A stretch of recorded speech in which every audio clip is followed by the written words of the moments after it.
Capítulo 24.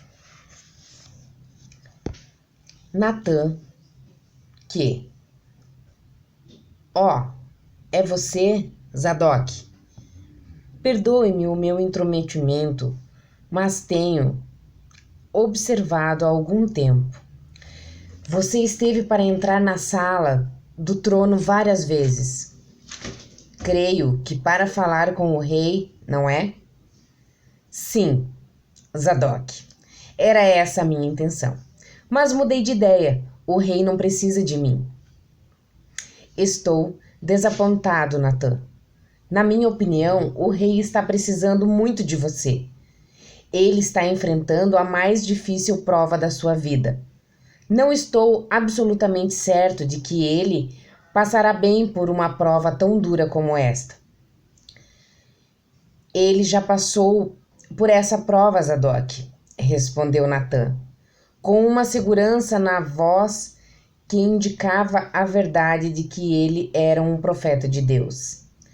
Já passou por essa prova? Perdoe-me, Natã, mas não tenho a menor ideia do que você está dizendo. Esta crise, como você sabe muito bem, mal começou. Zadok, o seu rei já passou por esta prova há muito tempo, quando ele era ainda jovem. Você se refere a Saul? Mas aquela, meu amigo, foi uma questão inteiramente diversa. De maneira nenhuma, é exatamente a mesma coisa. Não existe, na verdade, diferença alguma. Da mesma forma que Davi se relacionou com o seu Deus e com o homem que estava acima dele, naquela época, há muito tempo, assim também agora Davi se relaciona com o seu Deus e com o homem que está abaixo dele. Não pode haver diferença. Jamais. É verdade que as circunstâncias podem ser alteradas. Ligeiramente. Muito ligeiramente, eu diria. Mas o coração é sempre o mesmo, Zadok. Tenho sempre dado graças por ter sido Saul o nosso primeiro rei. Eu me arrepio só de pensar nos problemas que ele teria causado se, quando jovem, tivesse servido ao governo de algum outro rei. Não existe diferença real entre o indivíduo que descobre que tem um Saul na sua vida e aquele que percebe que tem um Absalão na sua vida. Em qualquer das circunstâncias ou situação, o coração corrupto encontrará a sua justificação. Os da ordem de Saul, deste mundo, jamais podem ver um Davi, só podem ver Absalão. Os Absalões deste mundo jamais podem ver um Davi, só podem ver Saul. E o puro de coração? Perguntou Zadok. Essa é uma coisa realmente rara. Como um coração quebrantado pode tratar com um Absalão? Da mesma forma como tratara com Saul? Em breve o saberemos, Zadok. Nem você nem eu tivemos o privilégio de estar presentes quando Davi enfrentou Saul. Temos o privilégio de estar presentes quando ele enfrenta Absalão. Quanto a mim, pretendo ficar atento e bem perto do desenrolar deste drama. E procedendo desse modo, tenho a boa expectativa de que aprender uma ou duas lições. Tome nota das minhas palavras. Davi superará os obstáculos, no presente caso, e passará pela prova com a mesmíssima graça que demonstrou na sua juventude. E Absalão? Absalão? Daqui a poucas horas ele bem pode ser meu rei. Não é isso que o preocupa?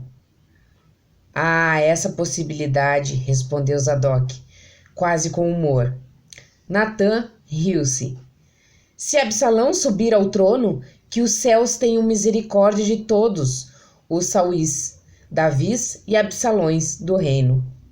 Em minha opinião, o nosso jovem Absalão dará um esplêndido Saul, continuou Natã, enquanto se voltava e descia o longo corredor. Sim, um esplêndido Saul, porque de todos os aspectos menos a idade e a posição, Absalão já é um Saul.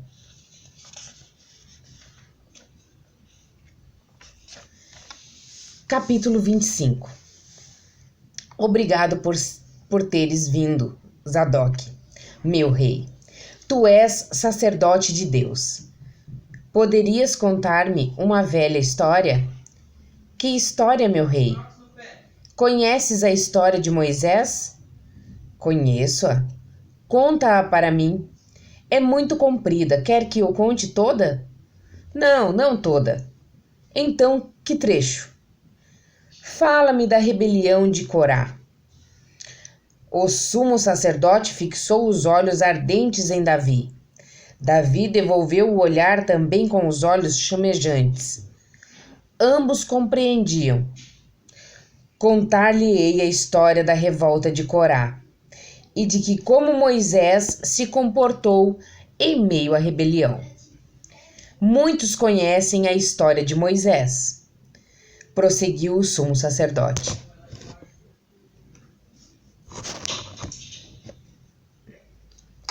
É ele o supremo exemplo do ungido do Senhor.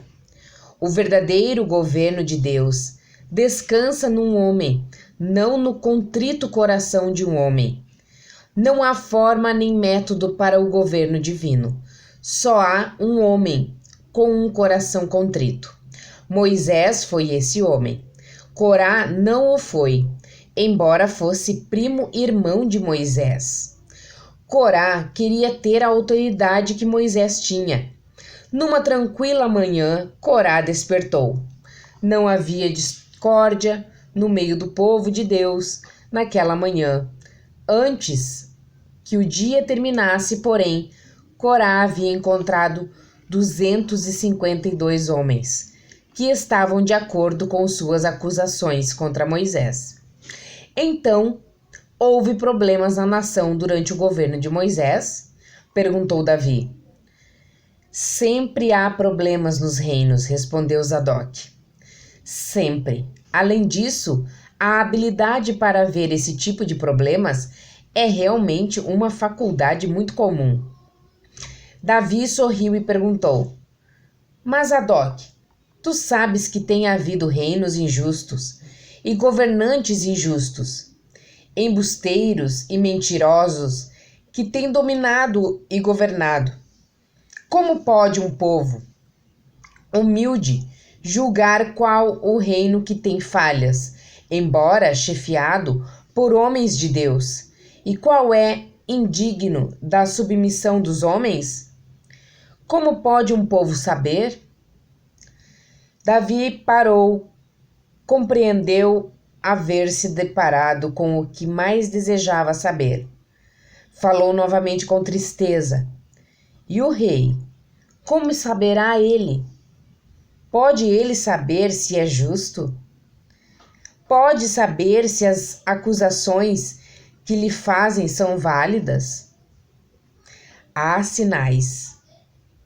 Há sinais?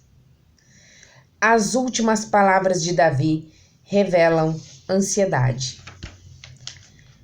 Vossa Majestade está procurando uma lista que tenha caído do céu.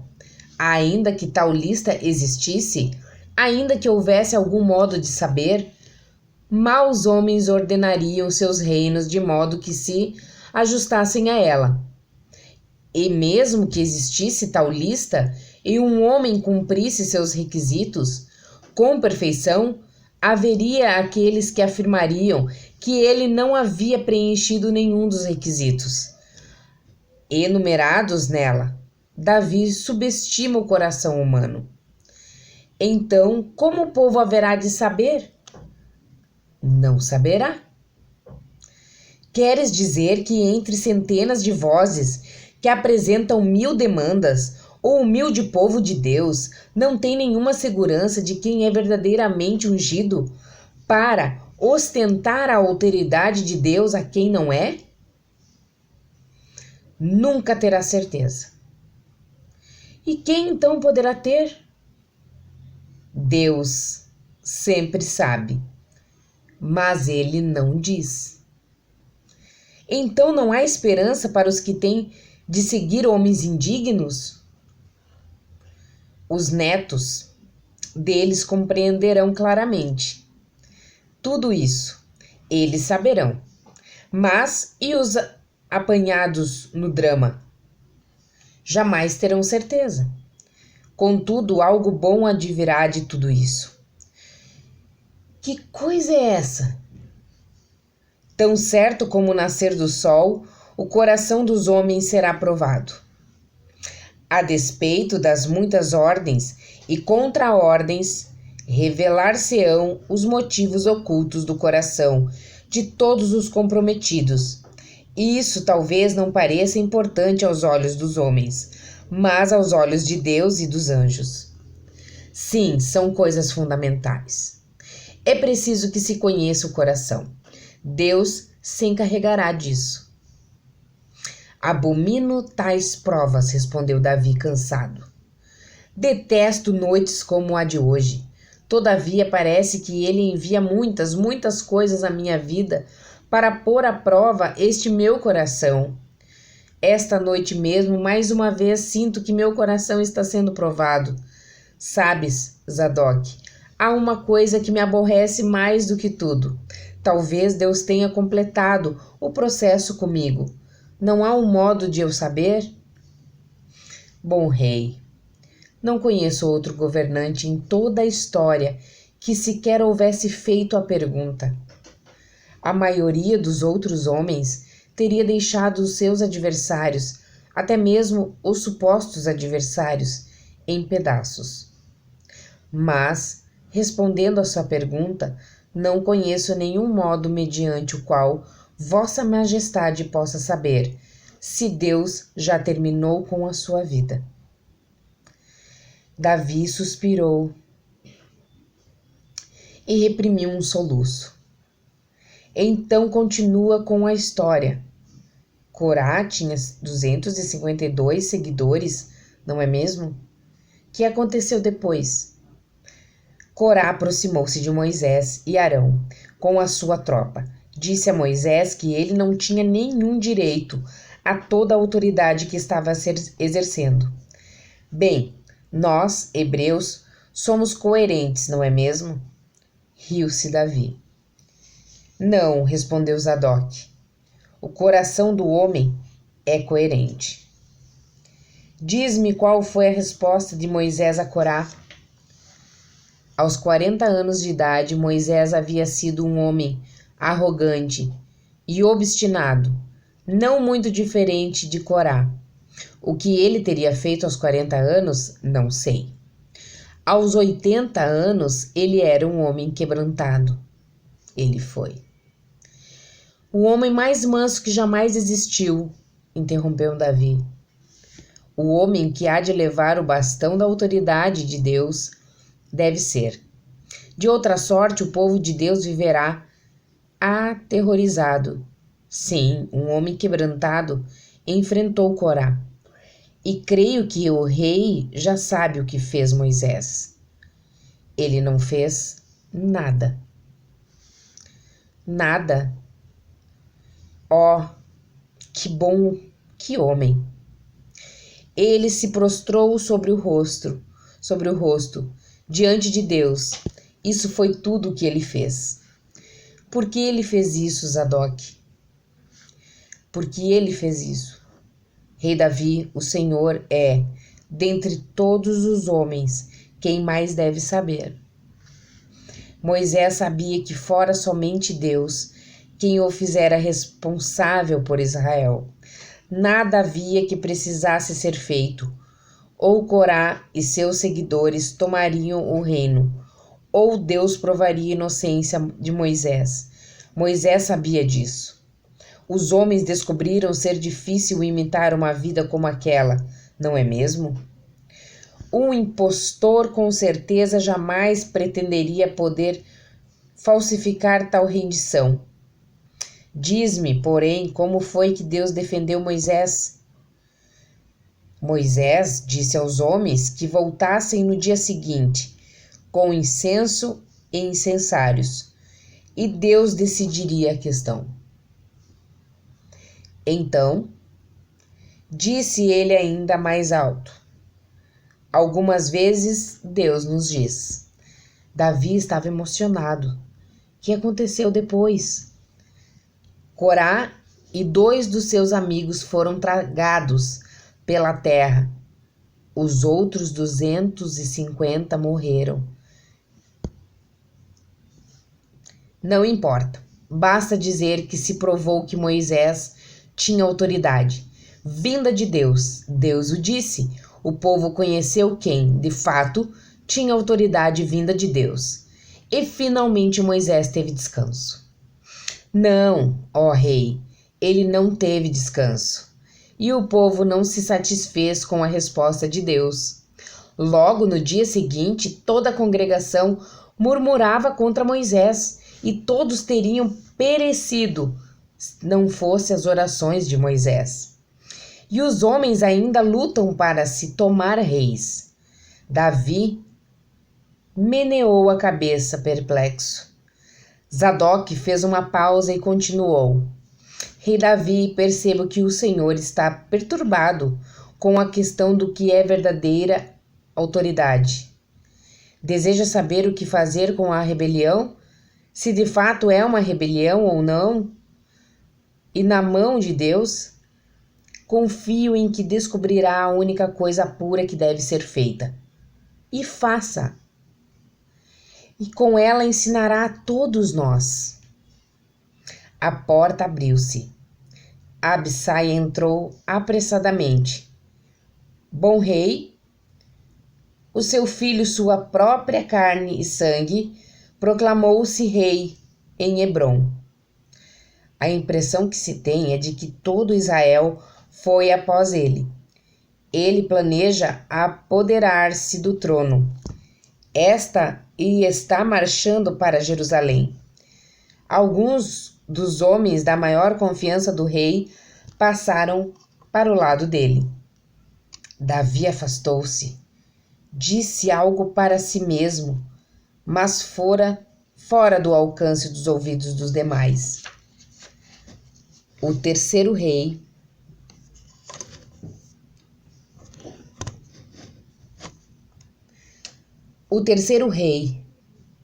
de Israel, chefes legítimos do reino de Deus podem surgir desse modo? Zadok, sem saber se deveria ou não ter ouvido as palavras do rei, disse em voz alta: Meu rei? Davi voltou-se com os olhos marejados. Enfim, disse Davi tranquilamente. Enfim, esta questão será resolvida. Talvez amanhã alguém, além de Deus, saberá. Talvez sim, disse Zadok. E talvez não. Questões como essas poderão ser discutidas ainda depois de estarmos todos mortos. O que pode acontecer amanhã, disse Davi sorrindo. Vai, Abissai disse a Joabe, encontrá-lo-ás na torre da muralha oriental.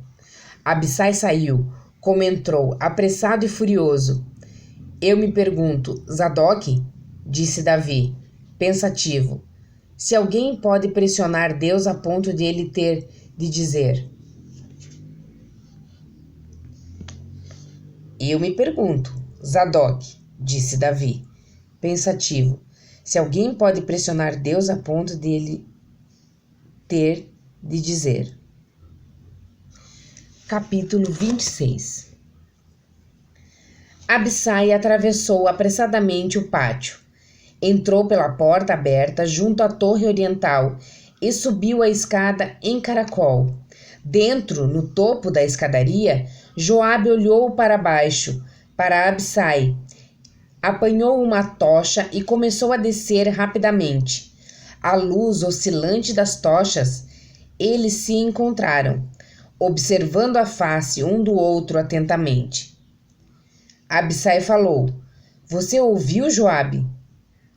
Se ouvi, é meia-noite. Contudo, metade da cidade está desperta com a notícia. Como pode ser, Abissai, um filho contra seu próprio pai? Quando os reinos são vulneráveis, os homens têm visões estranhas, respondeu Abissai. E a vontade sacrifica qualquer coisa para satisfazer a ambição, acrescentou Joabe, indignamente. Que é que você pensa sobre o que está acontecendo, Abissai? Que é que eu penso? Respondeu Abissai, correspondendo à ira de Joabe com a sua indignação. Isto, Absalão não tem autoridade alguma no reino, não tem poder nem cargo, e contudo levantou-se para dividir o reino. Ele levantou a mão contra o próprio ungido de Deus, contra Davi que jamais fez nada, ou disse uma só palavra contra ele. Que penso? A voz de Abissai levantava-se cada vez mais. Isto, se Absalão, que não tem autoridade alguma, comete esta ação, se Absalão, que não é nada, dividir o próprio reino de Deus, e a sua voz ressoava agora como um trovão. Homem, se Absalão faz essas coisas, mas agora, o que pergunto em nome da sensatez faria esse homem se viesse a ser rei? Capítulo 27. Davi e Zadok estavam a sós uma vez mais. E agora que fará Davi? Quando o Senhor era jovem, não disse uma só palavra contra um rei indigno. Que fará agora com um igualmente indigno jovem? Como já disse, respondeu Davi, são estes momentos que eu mais aborreço. Todavia, e contra toda lógica, julgo primeiro meu próprio coração e decido contra seus interesses. Farei o que fiz quando Saul reinava. Deixarei o destino do reino somente nas mãos de Deus. Pode ser que o meu tempo já tenha terminado. Talvez eu tenha pecado tão gravemente que não seja mais digno de governar. Somente Deus sabe se isso é verdade, e parece que ele não o revelará. Então, fechando o punho, mas em tom irônico, acrescentou com firmeza: mas hoje darei lugar para que o nosso Deus se manifeste. Não conheço nenhum outro meio de provocar tão extraordinário evento, senão simplesmente não fazendo nada. O trono não é meu, nem para possuí-lo, nem para ocupá-lo, nem para defendê-lo, nem para observá-lo. Abandonarei a cidade. O trono pertence ao Senhor, e também o reino. Não serei empecilho à ação de Deus. Nenhum obstáculo, nenhuma ação de minha parte há entre Deus e a sua vontade. Nada há que o impeça de realizar a sua vontade. Se não devo ser rei, o nosso Deus não terá dificuldade alguma em fazer que Absalão seja rei de Israel. Agora é possível. Deus será Deus. O verdadeiro rei voltou-se e saiu calmamente da sala, do trono, do palácio e da cidade. Caminhou e caminhou, até entrar na intimidade própria dos homens de coração puro. Bem, caro leitor, é chegada a hora de nos despedirmos. Mais uma vez, vou deixá-lo a sós com seus pensamentos, para você refletir nos motivos ocultos do seu coração. A propósito, os atores estão ensaiando a representação de uma história de amor. Quem sabe poderemos vê-la juntos quando for encenada. Ela se chama O Romance Divino. Espero, pela misericórdia de Deus, que nos encontremos novamente.